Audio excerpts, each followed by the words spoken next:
મારું નામ વાળા ભરતસિંહ પોપટભા, પ્રદેશ પ્રમુખ ખેડૂત કલ્યાણ સંગઠન. અત્યારે અમદાવાદમાં અઠવાડિયા પહેલાં જે ખ્યાતિ હોસ્પિટલમાં એક ડૉક્ટરો એ કતલખાના જેવું કામ કર્યું અને કસાઈઓને પણ લાજવે એવું માનવવધનું કામ કર્યું કહેવાય. અત્યારે 2 દર્દીઓને તો સ્થળ ઉપર મૃત્યુ પામ્યા એવા સમાચાર દેશભરની અંદર પ્રસિદ્ધ થયા.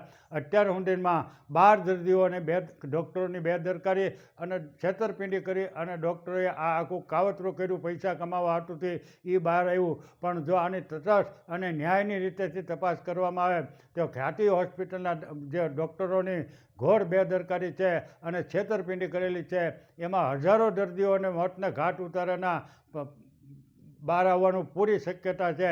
પણ આ સરકારમાં ભીનું ઉંકેલાઈ જવાનું છે. આ ખ્યાતિ હોસ્પિટલ છે એ તો એક ખાલી નામ પૂરતી અને બહાર આવી એટલે ચર્ચાનો વિષય બન્યો. પણ સરકાર અને તંત્ર જો આમાં બરાબર રીતેથી તપાસ કરે તો ગુજરાતના 99% ડૉક્ટરો પ્રાઇવેટ ડૉક્ટરો છે એ છેતરવા સિવાય અને દર્દીઓને લૂંટી લેવા સિવાય બીજો કોઈ ધંધો કરતા નથી. આ ડૉક્ટરો કરતાં તો આતંકવાદીઓ પણ સારા હોય કે એને થોડીક તો દયા આવે.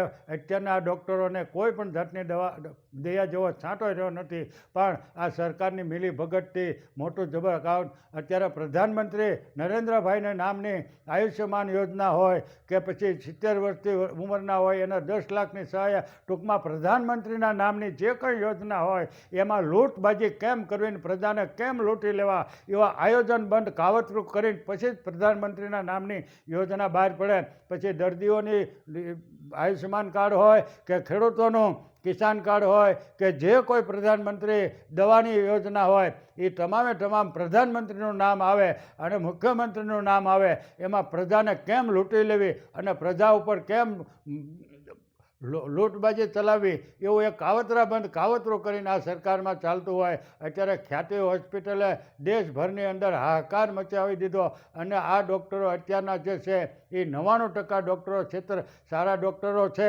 એને ભગવાનનો દરજ્જો અપાય. પણ ભગવાનનો દરજ્જો લોકોએ ડૉક્ટરોને આપ્યો છે.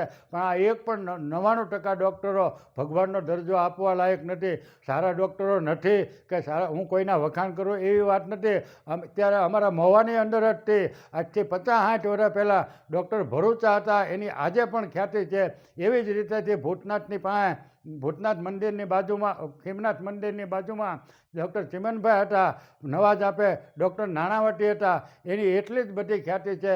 અને ગુજરાતની અંદર નહીં પણ દેશભરની અંદર સારામાં સારા ડૉક્ટર તરીકે જો કોઈ ખ્યાતિ પ્રાપ્ત કરી હોય તો એ વડલીના ડૉક્ટર કનુભાઈ કરચરિયા અને કરસારમાં ડૉક્ટર બરદાણિયા સાહેબ છે, પ્રવીણભાઈ બરદાણિયા. એને જબરજસ્ત પ્રમાણના લોકોની સેવા કરી અને એને ભગવાનનો દરજ્જો આપવા લાયક છે.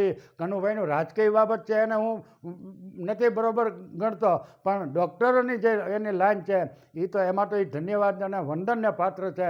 એટલે આવા ડૉક્ટરો હોય તો એને ભગવાનનો દરજ્જો પ્રવીણભાઈ બરદાણિયા જેવા કે કનુભાઈ કરચરિયા જેવા એવાને આપણે બિરદાવીએ તો બરાબર છે. એવા જ ડૉક્ટરો સારા મહોમાં ડૉક્ટર ઝાવલિયા છે, ડૉક્ટર ધીરુભાઈ આહિર છે. હમણાં થોડાક જ દિવસ પહેલાં અઠવાડિયા પહેલાં જ તે હું જ્યારે ડૉક્ટર ભૂત સાહેબ એમડી ડૉક્ટર ભૂત સાહેબના દવાખાને ગયો અને હું જ્યારે બતાવવા ગયો ત્યારે મારી આગળના દર્દી હતા એને છાતીમાં દુખાવો થઈ ગયો અને ભયંકર પ્રમાણની એને બીમારી હતી. એટલે ડૉક્ટરે ભૂત સાહેબે PS ભૂતે એના તમામ રિપોર્ટ તપાસી અને દર્દીને સામેથી કીધું કે ભાઈ તમને એક પણ પૈસાની દવા આપવા જેવું નથી, તમને કોઈ જાતની બીમારી નથી. નકર જો ડૉક્ટર ભૂતે ધાર્યું હોત તો એના 5-25 હજારમાં લૂંટી લેવો હોત તો એ ભૂત સાહેબ એવું કરી શકત. પણ આવા ડૉક્ટરો સારા નથી એવી વાતય નથી. હું કોઈના વખાણ કરું છું એવી મારી વાત નથી, પણ આ હકીકત બનાવ બનેલા છે એટલે એ તો કહેવા જ પડે.